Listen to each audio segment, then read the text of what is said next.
Good afternoon, everyone. Yes, good afternoon. Welcome to the Observer Research Foundation.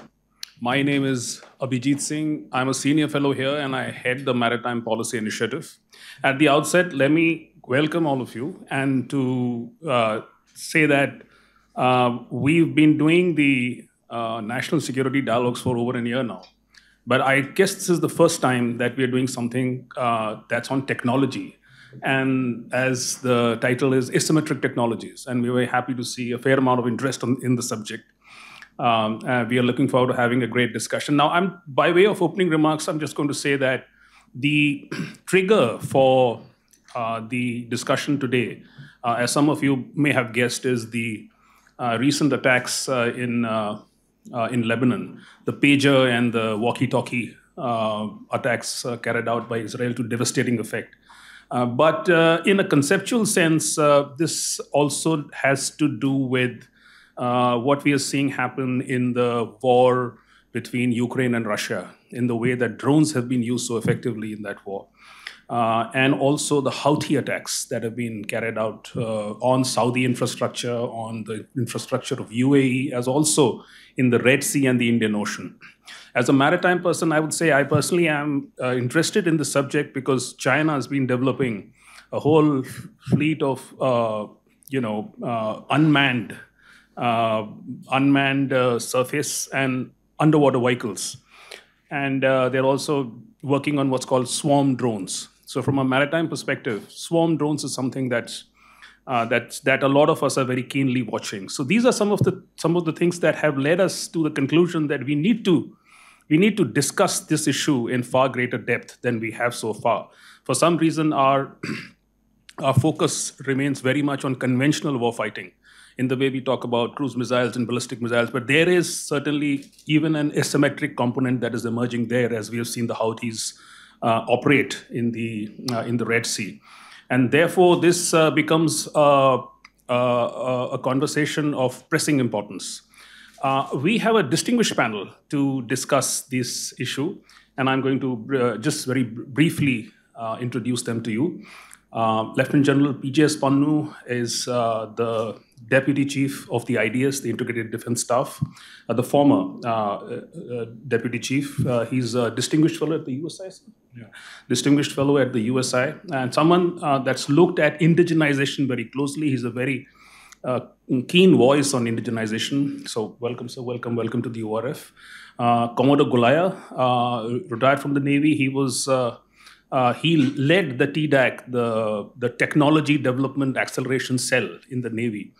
Has worked a great deal on, again, indigenization of technology, on new emerging systems. And a lot of pioneering work that he did for the Navy is now beginning to come to fruition. So he's also someone that we thought can add some perspective to this whole discussion on asymmetric technologies. Soumya Avasthi, she's been with us for about 2 weeks now. Yes. With the ORF, joined recently. But I know that she looks at technology developments in and around security, the whole intersection of technology and security. Is that right? Right. The whole intersection of how technology and geopolitics come together. And she's going to say something about India's interest in these emerging asymmetric technologies, how we are actually developing a counter to a lot of these technologies. And the implications of these technologies as we go into the future. I might just like to add one thing here that, this conversation is really not about just the ground reality of there being asymmetric technologies and we having to do something about those asymmetric technologies. This also has to do with the fact that there is a whole cognitive dimension to the asymmetry in warfare, which is that sometimes conventional forces find it hard to accept that they need to do more than what's conventionally done on the battlefields. So the whole concept of irregular warfare, how do you incorporate that into your tactics, into your doctrine? Even if you develop the technology, are you able to incorporate all of that into? That's another dimension that we'd like to talk about in these conversations. 8 minutes in the beginning to all the three panelists, and then we are going to have like a brief conversation with the moderator for about 10 minutes. And then open it up for discussions, comments from the audience.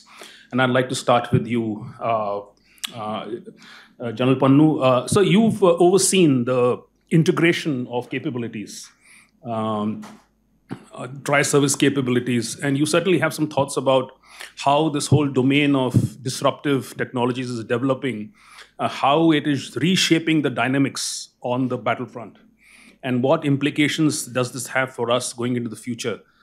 We'd like to hear some of your thoughts on that. Thank you, Abhijit. Good afternoon, ladies and gentlemen. This subject can be seen from two sides: very easy, extremely complicated. It depends from which side you start. So I'll try and speak in a simple manner, because complications will slowly, catch us, and we'll deal with them as we come. As far as, since you asked me a direct question, so I will jump on to integration. Earlier, of course, Army, Navy, Air Force would be generally seen to be fighting on the borders, and primarily for defense of borders, which is largely called the security of the nation. And the threats would be seen that they would come from the land borders. And gradually, and at the same time, the land borders were influenced by operations from the air and also from the oceans. So therefore, the Army, Navy, Air Force were fighting their own domains. Over a period of time, as the technology has kicked in, we find that many more actors have come into it. As we speak, if we have to keep it very simple, then it is this cyber and the space. These two frontiers have come in. The fourth frontier and the fifth frontier being the space and the cyber. There are then more frontiers which one can look at. Is the defense industry is a frontier by itself, because you have to really bring it into the fold of national security, because the research and development, the innovation, the facilities that make people understand what are the security needs, so they understand Army, Navy, Air Force. The moment they go into cyber and space, you find now we are looking at standoff warfare. Earlier, the militaries would fight, and there were very clear distinctions between the civilian and the military. But the moment you go into the standoff warfare, it means now the space and the cyber domain can be handed over to some people who are not in uniform, who are even unknown, because they develop certain core competencies which a soldier on ground either doesn't require, or he may not be there to execute all that. So there is no point putting certain resources only to be destroyed. So best is that all these precious resources are kept from behind, and also the range and the speed at which they can reach is very quick. Just on the lighter vein, how many people do you think in the room would know that if somebody wants to reach you, powerful, say the government of India, somebody decides to reach you as person, how quickly they can reach you and spot you? In matter of, say, some time? How much? If you want to locate somebody? Few seconds. So if a person can be located in few seconds, the moment it is located, after that, the treatment to be meted to that person can be decided that now I have reached the person, what do I do with that person? It can be anything else. So the engagements have become deeper, and therefore the fronts of fighting have actually gone into a reverse. So it is not that the fighting will happen from the borders and go inwards. I think it can also happen that you reach deeper, and then you start coming back to making sure that the core is eaten up first, and the boundaries being defended by soldiers in any case will capitulate by the reverse supply chain or the leadership, or anything that is empowering the front is completely destroyed or weakened. So therefore, the technology has enabled that we continue to fight, yet, but the transformation and the speed of transformation is extremely, extremely fast. Now, the complicated part in the future of warfare and defense is that normally the business of warfare has got secrecy as part of it, and everybody understands that. So therefore, surprise, stealth, fog of war, disinformation has kicked in. But when so much more technology comes in, we can create, if you're not very careful, our own technology clutter. So if the equipment is taken from, say, A origin, B vintage, either it is futuristic, some COTS equipment, some has come from the vendors which are outside, some are G2G.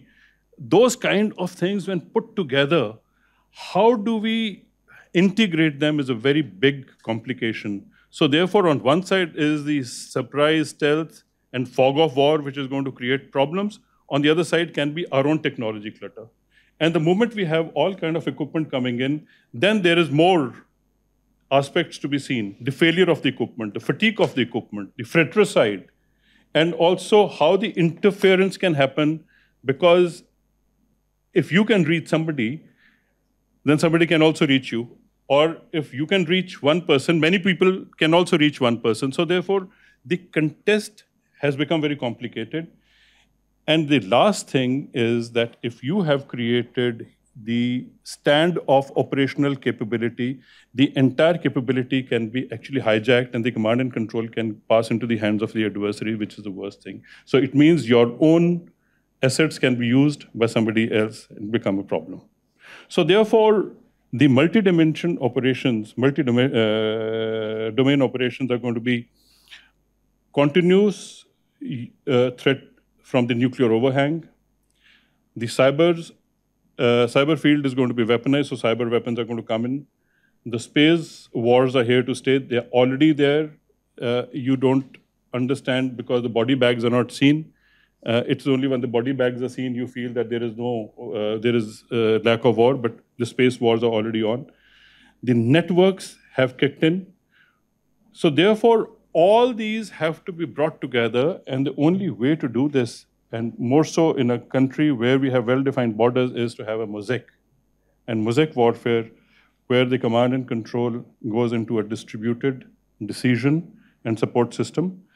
That is something which will contribute to standoff warfare. And therefore, all that we put together, as we are putting things together, you will find a biggest thing will happen is that all things coming in line and there will be a disruption, which somebody else has made it better, made it faster. And therefore, what we see today is we are being challenged by drones and hypersonics. And therefore, what becomes important is in our industry is that power will fail, and that is what they say, one of the drones which went down, there was a power failure. Power failure could be triggered remotely. Then there is a material. Your materials are good, bad. There can be a fatigue, or there can be an engineering fault. So the last thing is engineering. So the power, materials, and electronics are the three things which are extremely important. And all in all, I would say that the boots on ground are now going to be not fully replaced, but are going to be accompanied by the bots on ground. So from boot 1.0 goes out, and in the OODA cycle, 1.0 goes out because of the bots are there. So there will be no observation orientation. I think observation is going to be continuation. Observation will make sure that you don't have the time to react. You will have no time to have observation. You have to straight away go into orientation. And if the artificial intelligence, they're going to speak about it later, even orientation goes. So in the battlefield, in the mosaic warfare, there will be sufficient time only to decide and act and nothing else. So I finish here. I suppose we can discuss more important things later. Thank you, sir. This is very interesting and very rich, actually. There's so many ideas there. I would like to pose two questions to you, sir, before I come to Commander Golaya, just so that some of us in the room have greater clarity about the issues that you've brought out. As I understand, one, you've pointed out that there is a whole military domain of warfighting in which tech clutter, as you say, is an issue. And I agree that's one layer of complication. How do you deal with inputs coming from so many sources? There's AI, it's accelerating decision making. It's leading to faster responses. And in that, how do you orient yourself in the whole OODA loop? But the other dimension of this, which we'd like to hear something about this more from you, is that the problem is really not in the military domain, or really the problem is more than just in the military domain. It's also that the lines between military and civilian are becoming increasingly blurred. So you brought out cyber weapons. And if you look at some of the attacks that have been carried out by non-state actors in the cyber domain, in the manner they have targeted the civilian infrastructure, power lines and all of that, that tells you that there is no difference now between combatant and non-combatant, because a college student sitting somewhere could be carrying out cyber attacks. So does that mean that the military now has to move on multiple fronts, not just in the military domain, but it also has to now account for the fact that a number of non-combatants, as it were, are also now involved in combat operations? And how does that complicate the whole scenario, the war-fighting scenario for the Indian military? That's one question, sir. And the second question is a short question, which I was just wondering, which is that, are we purposefully moving towards developing our own asymmetric ways of dealing with adversaries? Or is it that from what I understood, you were saying that we are trying to adapt to the way in which adversaries are using asymmetric weapons against us?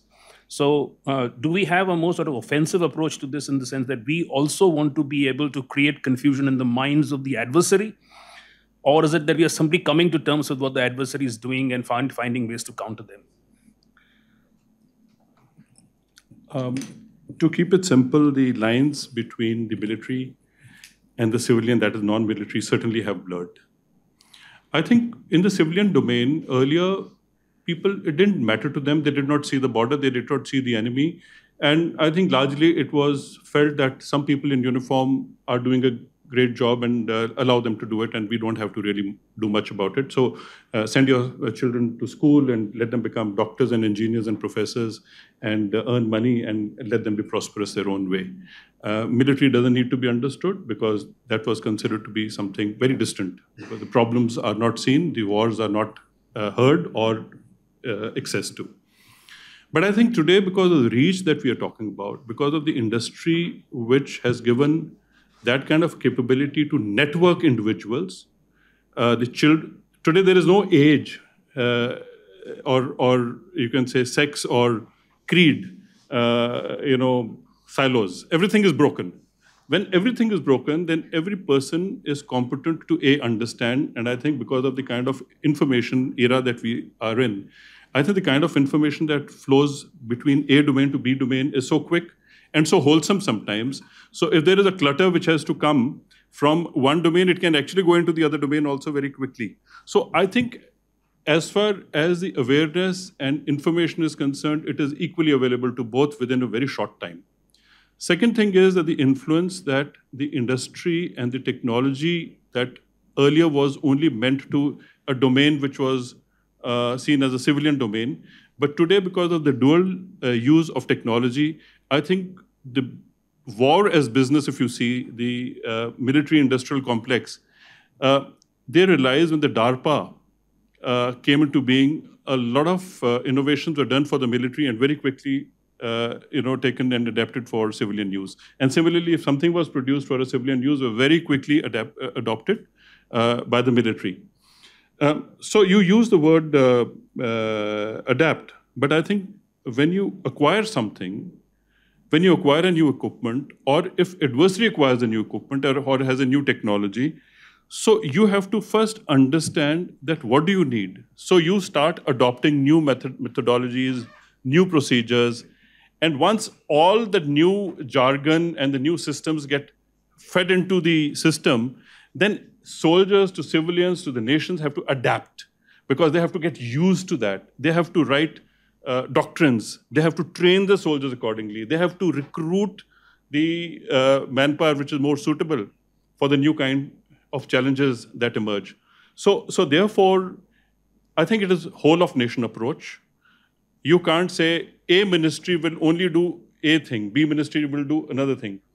And I think in our country, as is also a practice in many other countries, is that all the ministries have to really sit together, and that is why in India it is called the CCS ministries. They have to come sit together because they have to take a decision to go to war, how to go to war, when to go to war, and which way to go to war or not to go to war. So if you have to avoid a war, then there is a different strategy. If you have to decide to go into a war, then it is a different strategy. So how the CCS or any higher defense organization or the apex level in the nation is that if you go to war, you must know what is your goal that you want to achieve in war. We find that Ukraine and Russia are fighting with different goal.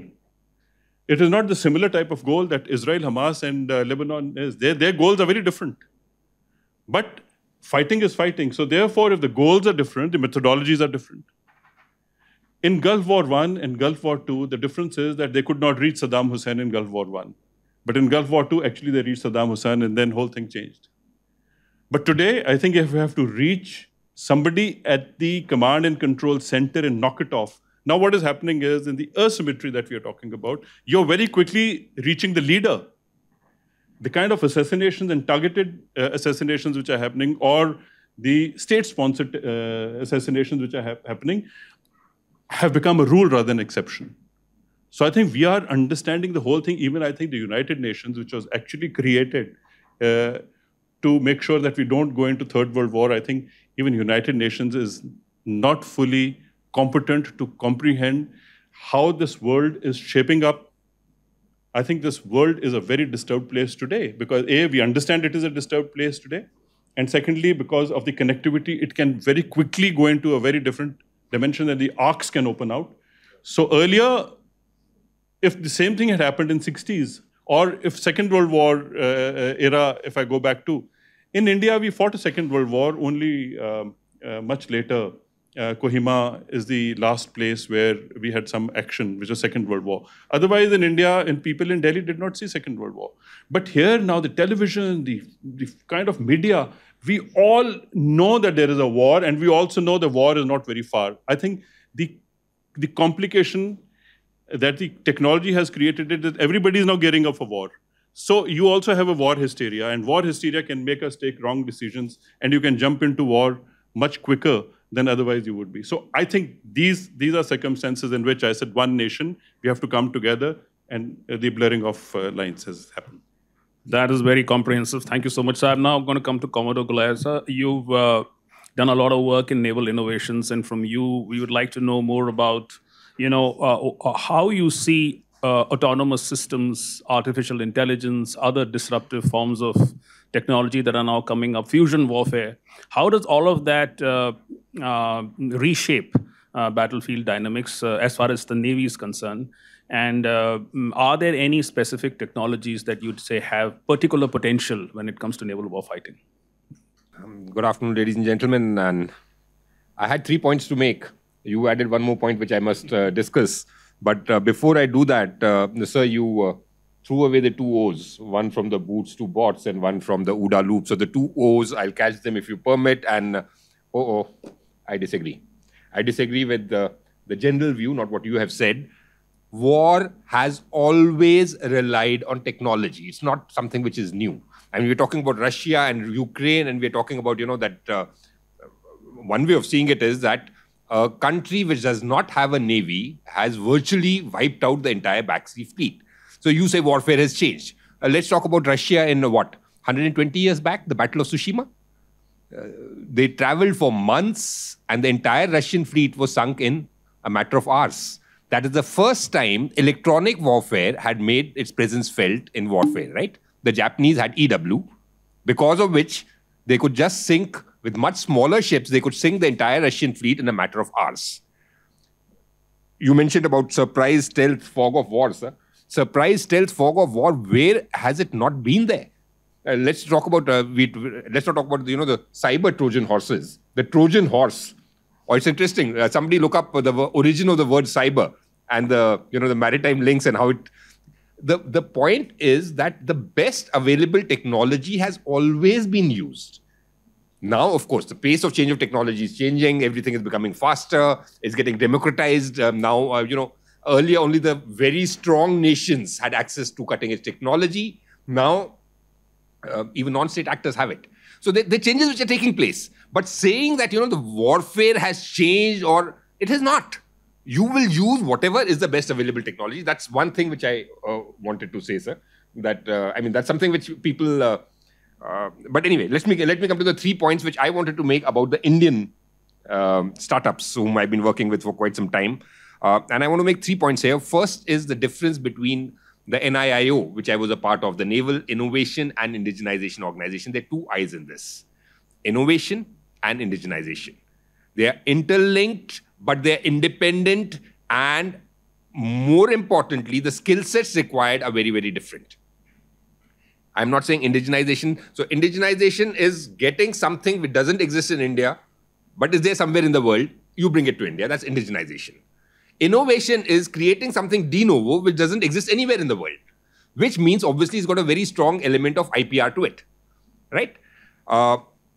Indigenization may be important for example, obsolescence management, or if you're talking about, say, jet engines, things which have been there, but we didn't have it. That's important. But if you're creating things which do not yet exist, that I think is more important. And the second point which I want to make is that is somewhere a place where I think we have an advantage.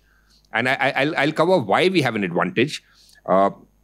First is, and I can see my Australian friend there, all of you must have seen the report from the ASPI, which came out recently, where it said that out of the emerging technology tracker, out of 64 technologies, India is in the top 5 in the world in 45 of them, right?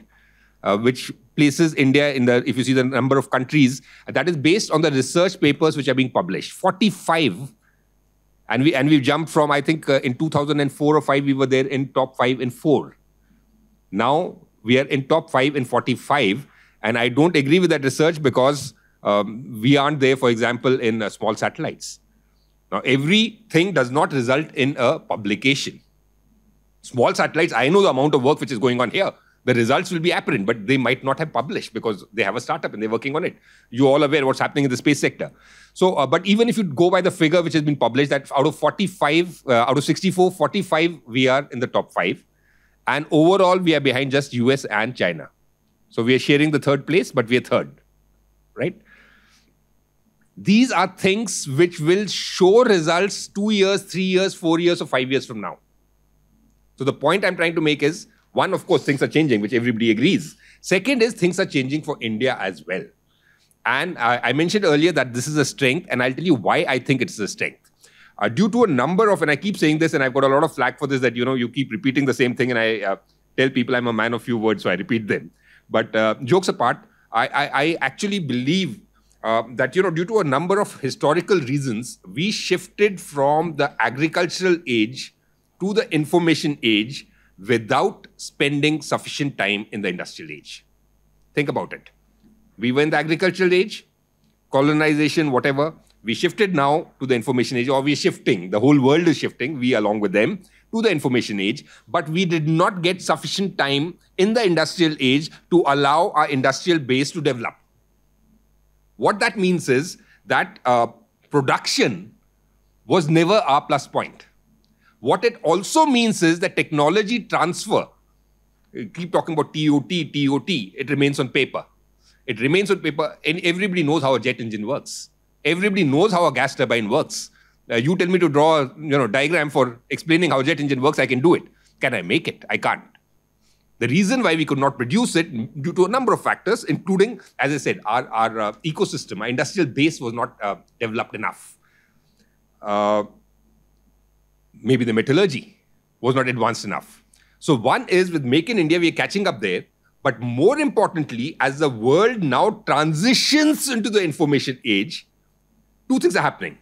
One, the difference between us and the leading nation has suddenly narrowed, if not disappeared altogether.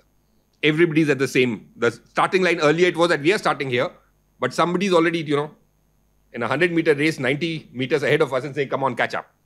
Now we are all starting together. So this is a change which is to our favor. And we must capitalize on it. Otherwise, we'll again, and we are capitalizing on it. The changes, we'll discuss this over the course of the day. So these are the 3 points which I wanted to make. And 2 other quick points, if I may. One is about, since you mentioned we'll be discussing it later, So one is about, you said, tactics and conops, and how does it fit into our conops? And this is again something which I've been saying. It doesn't and it can't. It doesn't and it can't. And if something is truly disruptive, by definition, disruptive means it's disrupting something, right?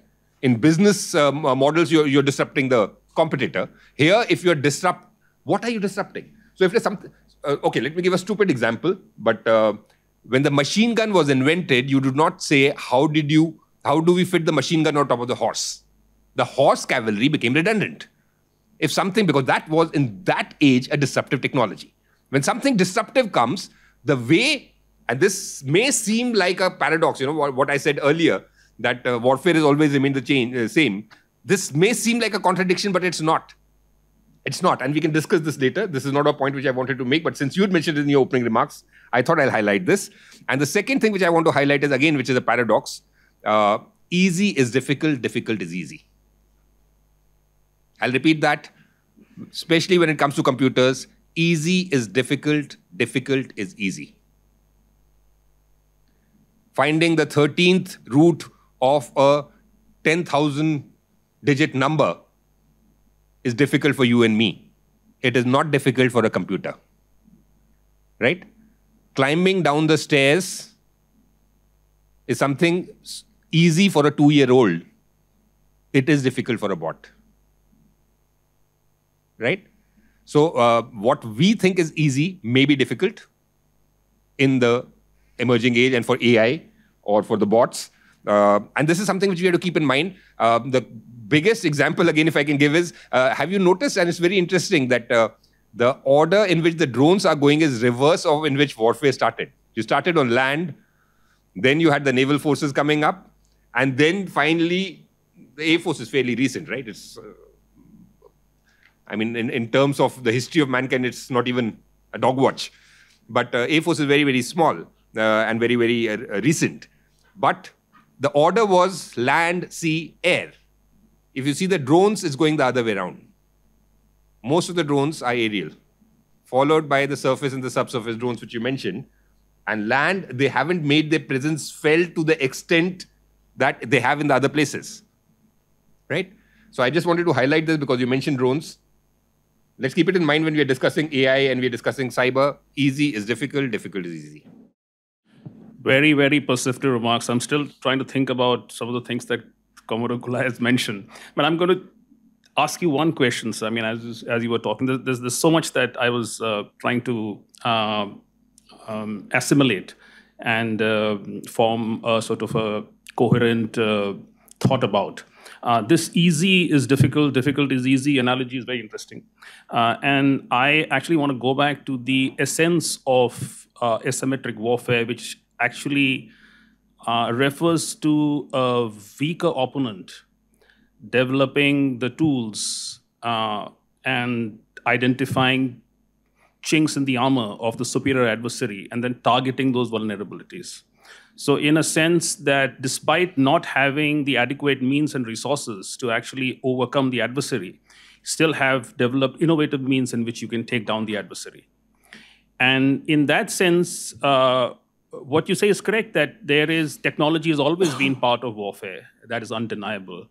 But for some reason now, the weaker opponents are identifying that cheap technology with which they can target the superior adversary. And that changes the game completely. On the battlefield, in the maritime domain, in air, in every warfare domain that you can imagine. So I guess my question really to you would be that balance between offense and defense, which had remained static for a while, at least for about a few decades at least, is now changing in a way that offense has become much cheaper.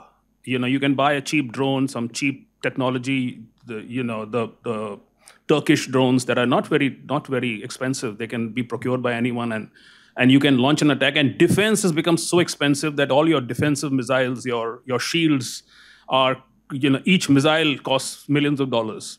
So defense has become hard, offense has become easy, and you have these non-state actors, smaller actors. How do you see us responding to this challenge, this shift that has happened in the battlefield, wherein these actors with cheap technology can actually take you down, and there's very little that you can do about it to counter those attacks? Okay, so permit me to disagree again. Oh, just giving the counter view. You said that, asymmetric warfare, yes, the way we used to see asymmetric warfare was a weak adversary against a stronger adversary. I spoke earlier about the democratization of, AI or democratization of technology. Earlier, something as simple as the GPS, which is, if you're talking about, say, the 26/11 attacks on Mumbai, earlier coming all the way by boat would have been very difficult, unless somebody was a seasoned mariner. But with a GPS, anybody can do it. So democratization of technology is something which has taken place, yes. But do you really think that we can continue with this mindset that there is a weak adversary and there's a strong adversary, and the weak adversary uses technology or COTS or cheaply available technology, and the strong one uses the high-end missiles? I don't think we can. So if you read, again, there was a USNI, the US Navy, there's an article about it called the Bimodal Navy. Bimodal Navy was one Navy which is a conventional Navy, and there's no conflict of allocation of forces, and another one which is mainly unmanned expendable systems to make the first dent or to take the first brunt. Bimodal, now they said that this force of thinking, it's not an accepted policy of the US Navy, but there's an article which was published by a captain, and he said that this force, this change has been forced upon us by the emergence of China as a near-peer rival. Right? Now, for at least in the naval domain, post-Second World War, it was almost, there was no competition. So the mindset was, when you started talking about the weaker adversary always does this. No longer. So if you talk about Unit X, I'm sure you read the book Unit X, or, when the US armed forces realized that Silicon Valley does not want to do business with them anymore. The Googles, the Amazons, Elon Musk, they don't want to do business because they're saying that you got too much of bureaucracy and we can get as much of business from outside. Technology going from the civil to the defense and defense to the civil, you said it could easily be adapted. It cannot. Unfortunately, it cannot, for the simple reason, why did they have to create a specific unit called Indo-Pacific? And we were discussing about, over tea, we were discussing about, in Australia, you set up that DG Warship Innovation, right? I was discussing with him last year when he'd come over here about his organization. The parallels between the organization which I used to head, TDAC. Why did we have to set up TDAC? We had to set up TDAC because we realized that business as usual wouldn't happen. You can't say that that's Hamas. They will look after, asymmetric technology. We have to look after asymmetric or look for asymmetric technology. If we don't, then we'll be caught napping. And so I'm going to come to Soumya now. Soumya, talk to us a little bit about the geopolitics of asymmetric warfare. And then that there's so much that's happening in this field in the technological sense. But definitely there are geopolitical underpinnings, and all actors are beginning to look at their own strategies and beginning to tailor their strategies to meet these emerging threats. So let's have some of your thoughts on that. So while Commander Gulaya was talking about difficult is easy and easy is difficult, I was remembering what Robert Oppenheimer said in 1967 post finding of this atomic bomb, the father of atomic bomb. He said that now I am become a death and the destroyer of the world. So a few weeks back when Nobel Prize for Physics was given to Jeffrey Hinton, he also said something very similar to what Oppenheimer said.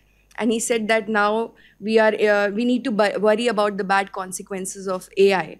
And soon after getting the award, he was in fact regretting in some way that now we are in this digital era where this can be used against the humanity as well. So from there, my point of view emerges that how artificial intelligence is being used in the asymmetric warfare, sitting in your drawing room on your computer desk, and maybe you don't need forces, but you are able to reach out to the world. And as we often call AI as an enabler, I think it has not just been an enabler of technology, but it has also become a constellation of enabler of constellations of technology rather, because with the help of AI we are developing more and more technologies. So it is basically keeping that in mind and seeing what happened in Gaza and Ukraine and recently with the pager attacks, that these have become AI labs for the world to see that what all can be achieved through these technologies. So I will cover broadly 3 significant categories in which I find AI to be detrimental for security. And number 1 of them is use of, and I'm seeing it all from the counter-terrorism and terrorism perspective, that AI has been often used and adopted for recruitment and radicalization purposes, wherein AI-powered propaganda material is being generated day and night, every second, and extremist groups like ISIS is become the master of using AI for that purposes. It is tailoring the content, such as deep fake videos and memes aimed at specific audience. So when we looked at the magazine of ISIS carrying out an edition focusing especially on India and talking about the hijab protest and the Karnataka, we saw how many memes they were used to reach out to the masses in India. However, they failed to hit any chord with the Indian community, but they did definitely make an attempt using deep fake and morph photographies and stuff like that. So, and there are also been, they are creating AI chat bots where they are using that for mimicking the ideologies of a particular group or a religion or an ideology. So there are certain ways in which AI is being used for propaganda. Similarly, there are social media platforms, we know all of their names, are being used for reaching out in order to carry out recruitment. So nowhere now, I think terrorists have become, or the organizations have become smarter. They are not using physical recruitment drive, but have simply used a laptop to reach out to the young, disgruntled youth in some parts of the world who are easy to tap on, and they are using them for recruitment purposes. And very easily they get into their rooms by gaming apps. So they have modified a lot of games to carry out recruitment drives, as well as use them as a simulator for training purposes. So now they don't need a space or a shooting range, for example. A Call of Duty game, video game, is enough for them to practice shooting and teach them about weapon loading, unloading, bullets, ranges, everything. So there is a online classes going on for that. So it's no more only being used in the schools when pandemic happened. It is also being taken on by the terrorist organizations as a module. Then you talk about the use of technology for terror funding or for drug trafficking and crowdfunding. We have often seen that how weapon trade has been rampant on dark web, which is an enabler of circulation of illegal weapons in the black market. The overall value of the arms trade on the dark web is estimated to be in $80,000 per month, with firearms generating 90% of this revenue alone. They are using dark web for drug trade as well. There was a survey conducted couple of years back, and we can just use it as a ballpark figure. And it was found that there were almost 86% of youth between the age of 15 to 25 who were accessing or purchasing drugs from the dark web platform in Spain. And similarly, around 69 to 70% of these youths were also from US, who are using these platforms for purchasing online. Then there is, of course, a challenge of cryptocurrency, which is known to us, and how terrorist organizations have used this method. And in the ISIS magazine, if you have ever had a chance to look at the front page, you will find a QR code on the right bottom, which is basically you scan and you pay. So they are crowdfunding through these platforms. And in fact, Hamas in last 2 years was able to raise billions of dollars before October 7th last year. So their war has been funded through crowdfunding from platforms like online donations, which is part of also their religious duties under zakat, being one of the pillars of Islam. So they are using these methods. Then, of course, there are other kinds of tools that they do use. For example, cloning of credit cards, theft of credit cards, which are sold very easily on the dark web, and it can be bought and used. And while the owner of the card is not even aware of the card being misused, so there is a whole market for it on the dark web. The use of drones, 3D printing, and biotech weapons is another worrisome situation. So we have read about how drones have become a very easy and convenient way of carrying out attack on our hostile neighbors, or even for using it for dropping drugs, fake currencies, and so on and so forth. So these are some of the challenges which I found are alarming, and before it goes out of our hand, we should do something about it, especially in case of India, I would speak. And to the happiness or good news for everybody, India does recognize these issues. So they have come out with some of the very important solutions. For example, starting with the Delhi Declaration in 2022, they were able to recognize the threat emerging from the use of new and emerging technologies.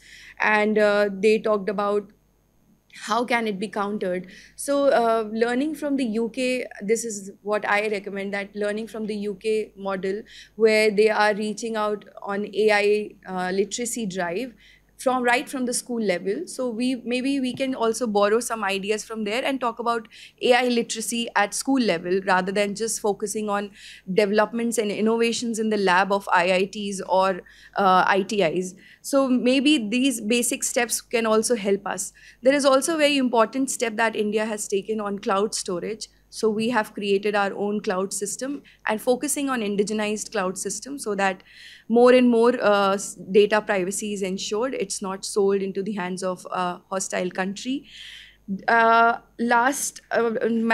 many points, but I would like to wrap up and say that India is also talking about digital infrastructure development through Citizen Stack, which is an important initiative. And we have seen some success in it. Now it's time that we bring it at large scale. So there is a lot of work being done at that level. What else? I mean, I think there are a lot of skill gaps in AI in government and other administrative and security structures, which needs to be addressed at national level. And then maybe we can talk about bilaterals and multilaterals. But first, we need to understand this, the elephant in the room, the AI, because it's every day, it's evolving. And by the time we come with some solution, there is a new innovation next minute.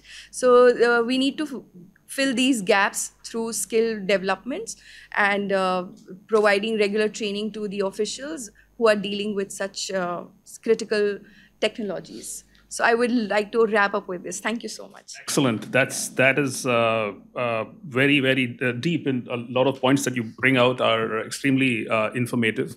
I am actually reminded of a conference that I attended a couple of years ago, and there was I think an Australian professor that was talking about asymmetric warfare. And one of the things that he mentioned, and I was reminded when you spoke about misinformation and propaganda, and he said that one of the underappreciated aspects of asymmetric warfare is the psychological component. That is really not meant to secure an outright victory on the battlefield, but it is to erode, to attenuate the will of the opponent to fight. So as long as you can impact the morale of the forces, and that you do in his view, of course, and this is, I think, something that Soumya also mentioned, was that, and you do this by narrative building. You create a narrative through lies, through propaganda, and you put it out there on social media, through other AI tools, you spread that out. So even if the opponent is winning on the field, on the battlefield, the general impression is that, well, we are not doing so well because the adversary is doing something to us that we don't know. And that's an aspect that I find very intriguing, that, all of this is about kinetic warfare, the discussions that we've generally had, except, of course, Soumya, in which she brings out that there's other aspects to war fighting than just kinetic warfare that we need to be focused on. But with this, I'm going to open this up for Q&A. for your questions and comments. If you have comments, keep them really short. If you have questions, also keep them short. And please, Abhishek. Thank you, sir. Ma'am, this was a very enlightening conversation and between you and the moderator. My question is because I also focus on cyber, and I'm writing my thesis on. I'm PhD student, so writing my thesis on cyber and how North Korea uses cyber. And during my thesis, I came across a lot of literature, particularly from the academia side, where they have done a lot of study, and the conclusion which the academy has come, particularly on the cyber use of cyber as part of the asymmetric war has, is that even though cyber augments the existing capabilities of states, it still doesn't play a very prominent role in shifting the trajectory of a conflict.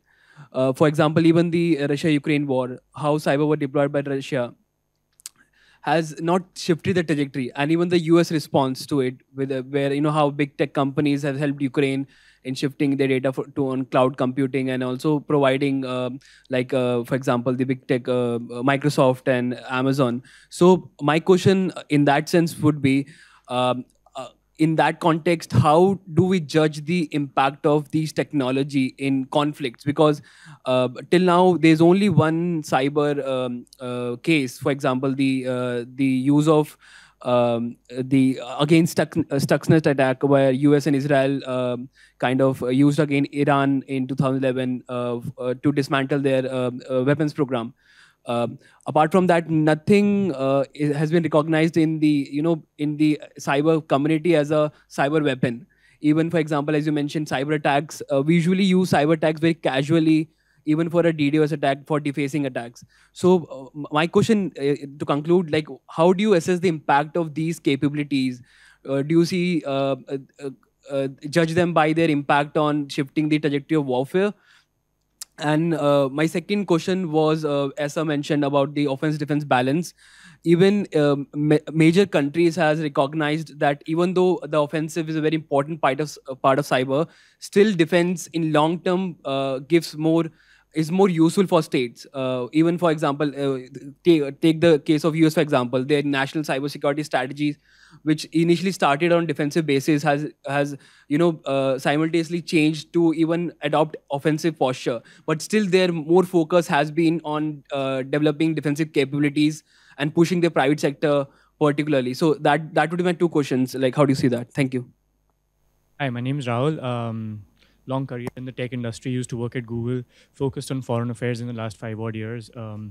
Very fascinated by some of the big picture issues that are coming up. I'm going to hit the title of today's topic, which is war in tech, right?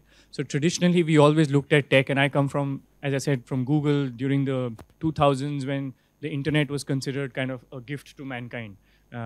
Even though when you do a little bit of research, as you get older, you realize it came out of DARPA and was meant for military purposes, right? But essentially, war and tech in the public mind have different approaches, right? War is adversarial. Tech was meant to be ubiquitous. It was meant to be seamless. So today, when you look at, I have ex-colleagues in Google, for example, that are revolting against Project Nimbus, offering cloud storage to the Israeli army. Right, because they're saying you're funding a genocide. You look at Elon Musk, who has said, well, I support Ukraine's war, so I'm going to put out Starlink on my behest, irrespective of what the US military establishment thinks of it. So my question to this rather experienced and esteemed panel is, how does the average thinker who's caught between this web of commercial technology or industrial grade technology, think of what today's warfare brings to the table, right? Do you look at it as, do you lose trust in that technology? Do you become overtly cautious? Whether you're an entrepreneur, whether you're an employee, should I start looking at my employers more skeptically and start raising questions in my offices as to who you're funding with that technology, or which political party you're aligned with, or what ideology and value system you stand for? Because war essentially gets down to that, right? Interesting question, I have to say. And let me just rephrase what you said so that it's more palatable to some of the defense observers or military observers in the room, this constant use of the term dual-use technology, meaning there's a technology, it is outwardly for civilian purposes. It has all good uses, but there is also a downside in which it can be used in ways in which you can hurt the adversary. So dual-use technologies, what Rahul mentioned, was saying is that any technology is now suspect. You could have developed it with the best intentions, but there is always a gap that can be exploited, and there is always a vulnerability that can be targeted. So what would your take on that be? But we'll take another 2 questions, and then we'll come back to, okay, so I'm going to, yes, please. Good evening. My name is Pavan. My question is in fact directed to Madam Soumya Avasthi. You mentioned that the technological warfare, or in fact the IT, or cyber warfare will play a very important role, especially AI you mentioned. Now coming to the Indian security structure, the non-conventional warfare is one of the major important things which India right now is dealing, as well as the region also for that matter. Especially when it comes to the AI, how in fact prepared Indian in fact defense forces as well as our paramilitary forces are there for tackling the warfare where in fact, for example, Israel is using the AI for checking the social accounts and then in fact targeting, giving a score that this person is good for assassination, or in fact tracking the location and then in fact assassinating them at their homes. So how far in fact India is prepared, and what is the in fact implications when this kind of technology, AI technology, is used in the Indian scenario? Thank you. So as I understand it, you're saying that social media can be used by adversaries to keep a track of what's happening among AI enables, yes, and AI-enabled tools for surveillance purposes. Surveillance purpose as well as in fact eliminating the people whom they want to eliminate. Correct. Anyone else? Yeah, one at the back there. Yeah. Thank you, sir. Actually, the discussion was really thought-provoking. And with every new sentence, every new... Can you introduce yourself first? I'm Pankaj Phanse, research candidate at CPOT JNU. Okay. The discussion was very thought-provoking, and there was plenty of questions in my mind, but I asked a couple of them. Basically, sir, last year, during this month, we can see the discussion, academic discussion was largely about how the technological deterrence has failed. And now we have come to the asymmetric war in the tech age. So is that our academic discussions are becoming too quick to come to the conclusions? And the next question is about when we talk about the asymmetric war in the tech age, there are like many dimensions of warfare, and as I said, the technology has always been there since long time in the warfare. So basically, it might be since the time of Kushans, when horse were introduced and Indian empires were using elephants. So it changed from that time. So if you think about tech, so tech basically changes the capabilities. Either it is defense capabilities or the offensive capabilities. The technology changes the speed of warfare. Here, what I got information is that technology changes intelligence gathering. If you talk about contemporary technology, AI and the 5G or whatever.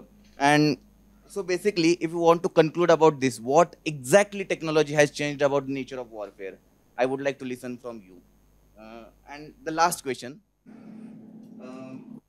when we talk about the war, big powers are continuously in warfare, or at least their clients are.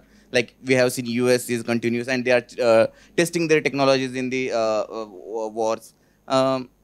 So where India stands here, do we have such kind of testing labs, not in practicality, but in whatever sense? And do this leads to China waging a new war in future to test their technologies? Thank you. Thank you. That was a good question. Anyone else? Yes, this yours is going to be the last one in this round. I'm going to come to the rest after this. Yes, sir, please go ahead. Surinder Makhija, my expertise lies in water and energy. I'm just as a common civilian here. Nilapanu, I fully agree with you that the frontiers are morphed. Reaction time is very limited now. How does a common citizen protect himself from either the space war or the cyber war? That's something which we're all concerned. We know that recently there's an en masse drone attack by one country on another. Is there any mitigation strategy to avert such kind of attacks or to make them ineffective en route? Are we working on that? Is that electronic measures or, I mean, I can't say that every country has a drone, Iron Dome, like Israel has got it. So what are we doing about it? That's my point. Turn to the panel, and I'm going to ask Janal Pannu, if you can start, sir, with some of the questions were directed to you. The others were some open questions, but any ones that you think you'd like to address, please tell us what you think about it. I think in the modern warfare, I think there are far too many different type of questions. It's like we have different type of attacks and different type of technology, which is thrown into the battlefield. Coming to the cyber defense and cyber offense, you will never prepare for defense unless you know that there is somebody with an offensive weapon. So therefore, what comes first, I suppose, is your understanding of somebody's offensive capability, and therefore you need to protect yourself. So therefore, the most important thing is to have a defense. You will never have defense unless you understand defense. So that is point number one. Point number two is that cyber is the newest form of warfare, as I said, fifth frontier. And I think cyber is also going to be most impactful as we grow in the future. I think sometimes when we are talking about today and future, our discussions are very different. And when we talk about today and immediate past or historically, our discussions can be very different. And a lot of discussions for the future are sometimes speculative, sometimes indicative of what has happened. So the cause and effect has not fully come into play, but the cause can be understood. So ultimately, where it will finally go, time will tell. So unless the harm comes to somebody, the impact won't be understood.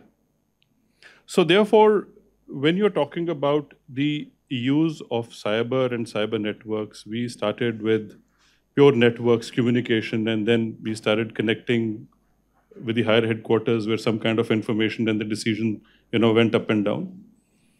But how we are working for the future is, it is assessed that there will be millions of sensors working in a square kilometer of tactical battle area. So there will be terabytes of information that will flow. And so many data centers will work, and so much of power is required, whether they are in terms of generators or any other innovation which comes up. That's another debate altogether, since you're in the power sector also.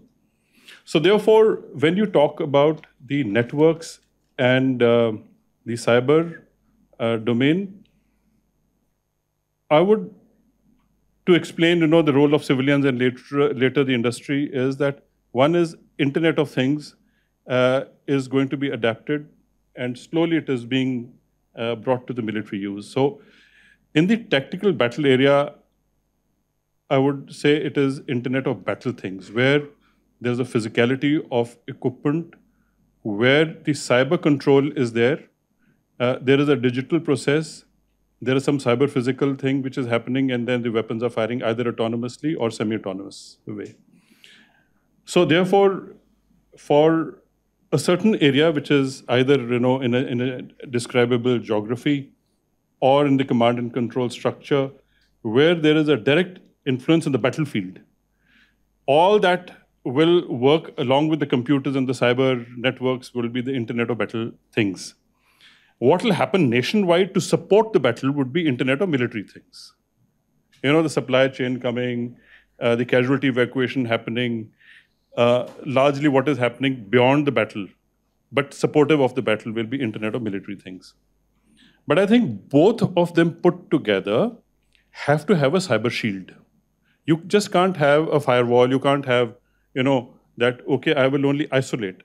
isolation you can do. So therefore, when I was talking about mosaic warfare, it is actually distributed command and control way that if there is a lack of connection for disruption's sake or whatever sake, at least there is a small segment that is the technical battle area can autonomously continue to function with the commanders, which over a period of time have got their own data through exercises and cyclic decision methodologies that they have used to shape the doctrines in war. But what becomes very difficult is that if you haven't fought a war, then where are you going to get the data from? So if China is sitting there and not fighting a war, it is, I think, building on data. What is happening in Ukraine, what is happening somewhere else, so that data comes in. But that data will have to be transposed to a terrain or a situation which will suit their goals, so there is an amount of adaptation which will happen. So therefore, I think cyber has a huge role as far as both offensive and defensive is concerned. Offensive. As I was asking a question that how fast somebody can reach you, I think the answer came that it is almost instantaneously. Somebody can reach you, if required. It means you were constantly being followed. There was a constant observation onto you. There is a way that you can actually, through engines which are AI-based, data-based, can very quickly focus onto certain things and you can decide very quickly. But what makes a difference is that whether once you're sitting in somebody's system, whether you will destroy it or not destroy it, it is up to you. So you could be sitting in somebody's system for weeks, months, years, and not do anything about it. It's your decision. So it doesn't mean that you have a sword, you must really take it out of your scabbard and hit it. The sword is there. So it means the offensive weapon is already loaded onto your system. It is up to the adversary whether he wants to trigger it or not. Once it is triggered, then maybe the defensive mechanism will kick in and no more can you use it again. So therefore, in many ways, I think there will be offensive weapons which will not be used, which will only remain a deterrent because some amount of usage will happen, but the main cyber weapons which is prepared may not be used because if the threshold of the problem reduces all of a sudden, then you say, okay, that worked as a deterrence and therefore technology as deterrence. Somebody was talking about. The technology as a deterrence can only happen if there is a technology demonstration. If there was no Nagasaki, Hiroshima kind of a bomb attack, we would have said, yaar, kya hota hai, bomb, nothing will happen, don't worry. But now we know that something happened. So unless technology is demonstrated, we will not call it deterrence from technology. I think some amount of it is there because of demonstration. Some will happen when it happens, and only then we will come to know. As far as dual use is concerned, I think I will only give one example because the time is short, the canvas is huge. Space in India actually was used primarily for peaceful purposes. Whether it was always used for peaceful purposes or not, but that we will not touch. But similarly, any system like remote sensing or Earth observation, which is meant for a different use, you want to check water resources or Earth or agriculture or something, you are looking. So all of a sudden, if there is a military truck or a civilian truck or a train which is carrying normal goods or carrying military goods, well, can be put to dual use. Similarly, if your influence is there in an area in a particular manner, there is an influence. Now you want to convert that into a military influence is another way of looking at it. But to say this technology is only military and that technology is only civilian, correct. I think that is thing of the past, and some amount of modification has happened, and also deniability is, I think, one big thing in asymmetric warfare, that you use something and deny. And your question is, I think, not today, maybe at some point, there will be a requirement of having personal protection kits, your cyber kits, your physical kits, so that you create some kind of a field in a certain area that you are in. In any case, there are domes which are giving you 360 protection for VVIPs. But I think maybe at some point we will need personal protection kits if the offensive really makes us believe that you can be harmed physically. Thank you. No, that'd be interesting. I'm going to come to Commodore Gulai, but I'm going to just say one thing. A lot of questions in the room have been about cyber technologies and how they're targeting the people. And I have to tell you that the term asymmetric warfare actually came into the strategic consciousness when there was an article written in 1975 where the term asymmetric warfare was used by Andrew Mack, who was a professor. And he said, and the article was how big nations lose small wars. And one of the things in which he alludes to there is that the adversary in future wars is not going to target your armies, it's going to target your people. And cyber, and this is one of the reasons why cyber is so important. As Abhishek also rightly brought out, very, very good question by Abhishek, that increasingly a lot of this weaponry is not being directed at the army. It's not a war in the conventional sense, but at the people in the way that you target infrastructure. And I will correct you that actually infrastructure has been targeted by a number of actors in the US also. Where in 2021 there was an attack on civilian infrastructure. I think power supply and water supply was targeted. But I'm going to come to Commander Gulaya now for his Some random thoughts based on the questions might not be in the correct order, but they'll get linked. One is, you mentioned about cyber. When does a nation lose a war? Does it depend on the body bags? Does it depend on... Has Ukraine already lost? Is Ukraine losing? So a nation or people lose a war when they lose their will to fight. So instead of answering your question, I'll ask you a question. Now, so you mentioned, I'll come to your question separately, sir, but smart grids are not very smart. Because the cheapest way, more people have used GNSS, GPS, you call it GPS, for the time transfer than for positioning. And since it was the cheapest and the most efficient way of time transfer, all your mobile phone grids, all your smart grids, electricity grids, synchronization is based on time, right? And now there's some efforts on world over, not only in India. Smart grids, the synchronization is based on time. So if I can do time spoofing just by a few milliseconds, I can bring the smart grid down, right? Known thing. It's enough has been published about it in the US and India, everywhere. Would you lose your will to fight because you don't have access to the internet? So you asked me a question. I'm asking you a question in reverse. At what stage, or would that strengthen your will to fight? That, okay, these guys took away my internet? I don't know. I'll leave that to you. Second, everybody's been talking about offensive versus defensive, right? We also discussed in the opening this thing. I had mentioned innovation and digitization. I said mindsets are different. Again, this is not something new. A terrorist, for example, has to get lucky once. The person who's a guard has to be lucky 24/7 into 365. Defense has always been more difficult than offense, always, right? But if you come specifically to the question which you asked about cyber, people use terms like, and they use terms like this very loosely, that this guy is a computer whiz kid. There's no such thing as a computer whiz kid. Okay, somebody may be a computer whiz kid. But when I say mindset is different, the mindset required for defensive IW, that's or cyber, is somebody who is in the army we call him OG, somebody who knows the rules, who follows the rules, right? A person like that would be an absolute failure in offensive IW, which has to be a maverick, somebody who breaks the rules. If you're teaching him when he's a student, he's either bunking the class or he's sleeping somewhere behind. The mindset required for offensive and defensive is totally different. And even more so in cyber.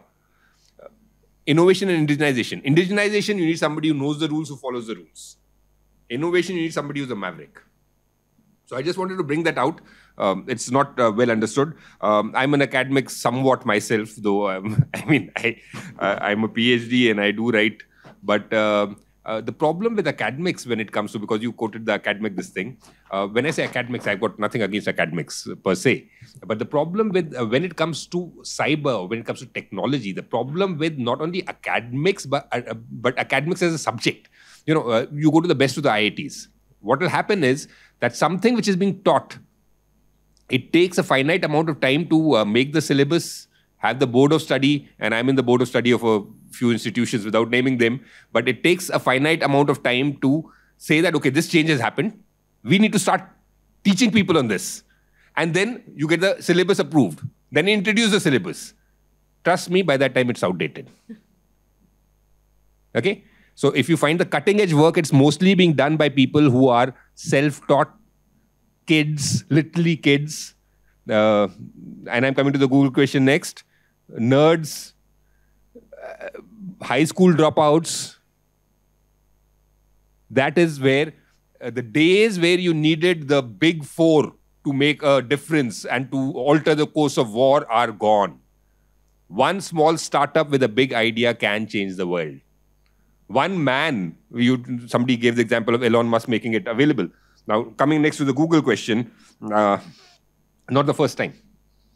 Google did it before, even in Afghanistan. The employees' wokeism is going up. Employees went on strike, and finally Google pulled out of that project also. Again, I'm not sure. How much of it is for, you've been in Google, I'm not. But how much of it is for public consumption so that a few employees go on strike and then they say that, okay, henceforth we will not participate in it. Are they still participating in it? I don't know. But what I'm saying is, because finally when it comes down to, again, I come back to the same Unit X or DIUX, Raj, what he's written is that he had to keep convincing Google people that it's finally your war also. And when he spoke to that's mentioned there, he had to tell Google employees that it's not only the armed forces which are fighting. Finally, if you can save a few lives in Afghanistan, so... it may be a war you may not want to fight. So it comes back to the will to fight. The Google employees, if, for example, as of now, they're saying this is not a war we want to fight, but if there's a war with China, they'll suddenly want to fight. And if they will suddenly want to fight and they are whiz kids. So again, it's complex. It's complex. So there's no simple answer. Coming to the last, this thing, how can a common citizen protect oneself, sir? You can't. I can't. If it is a targeted attack, state-sponsored targeted attack at you, if China, for instance, decides that you're important enough to be targeted, I don't think, because somebody mentioned antivirus. I mean, how does antivirus work? It's essentially a malicious code, right? Enough people report it. If only 2 people report it, unless it's been so basic that it will get caught because of the characteristics. Otherwise, enough people report it. Then they think that they have to make something which, counters it.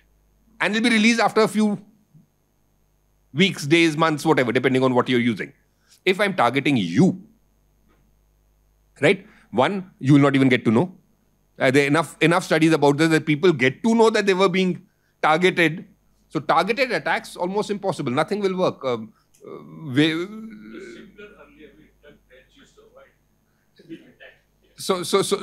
No, but there's an upside to it also. The upside to it is that now tech and anti-tech has always been a cat and mouse game.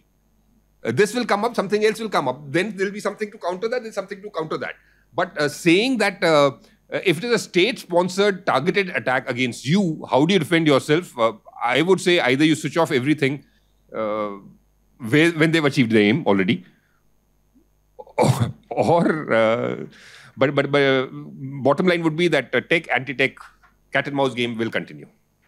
I would actually agree in a qualified sense with what Commodore Goliath said. But, we've got to bear in mind that we've somehow sort of taken with this idea that the cyber offensive capabilities are so developed that defense is not possible at all. And there is some literature to suggest that on the defensive side also, AI is developing the tools through which you can actually keep an eye on what your adversaries are doing in the cyber domain. And if you develop your capabilities sufficiently, you can at least provide a modicum of protection to your people. So in a sense, this is, although I agree that this war fighting is not about defeating the adversary, it's always dominating the adversary in a way that you just don't develop the will to ever fight the enemy in a war. I would completely agree with what Commodore Goliath said. Yet I'm going to say that this is not, it's not all doom and gloom. I think there's ways in which you can protect yourself, but I'd like to hear... If I may say, on a lighter note, somebody told me many years back, I told him I'm rather paranoid. And my wife and kids have also got paranoid that I use the internet and I just switch off the Wi-Fi or I connect and disconnect. I used to be... No, I'm talking about any common citizen. Any common citizen. So on a lighter note, when I told somebody this, that I'm paranoid, he says, if I want to target you, I'll never target you. I'll target your wife. I'll target your kids. If you got a dog, I'll target the dog. So I've just made sure my dog doesn't have a computer anymore. Other than that, there's very little you can do. So please train your dogs. But Soumya, let's hear from you.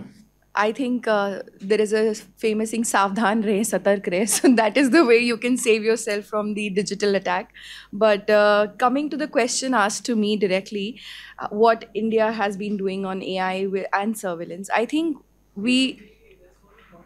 I got your point, and I wanted to say that India has been doing quite a bit on surveillance, and especially if you see certain cases like in J&K, there have been MHA has been training the police and modernizing them, helping them technically to help monitor and the behavior, especially. And then you have these tools which they are using for facial recognition, behavior pattern study. So there has been steps taken on those lines. And of course, when you see the social media app, there has been number of times that the agencies have been on time reacting, and whenever there were any kind of propaganda material or something alarming, it was immediately pulled down. So the Zawahiri video is a recent which came to my memory, that when he was talking about the Karnataka hijab movement and the girl specifically. So he mentioned this girl on his video, and he's praising the Muslims in India to do this protest and so on and so forth. Within no time, the video was pulled down by the security agencies. Then ISIS was trying to recruit so many people, and we were successful because it was less than 100 or 150 in number that people went to join ISIS, and they were like low-level ISIS volunteers who came back eventually. But these are some of the small success stories, and we are on that path where we are testing ourselves, that what all we have achieved and what is there to achieve. Of course, the biggest problem or the challenge that we have with ourselves is that India's landscape is very complex.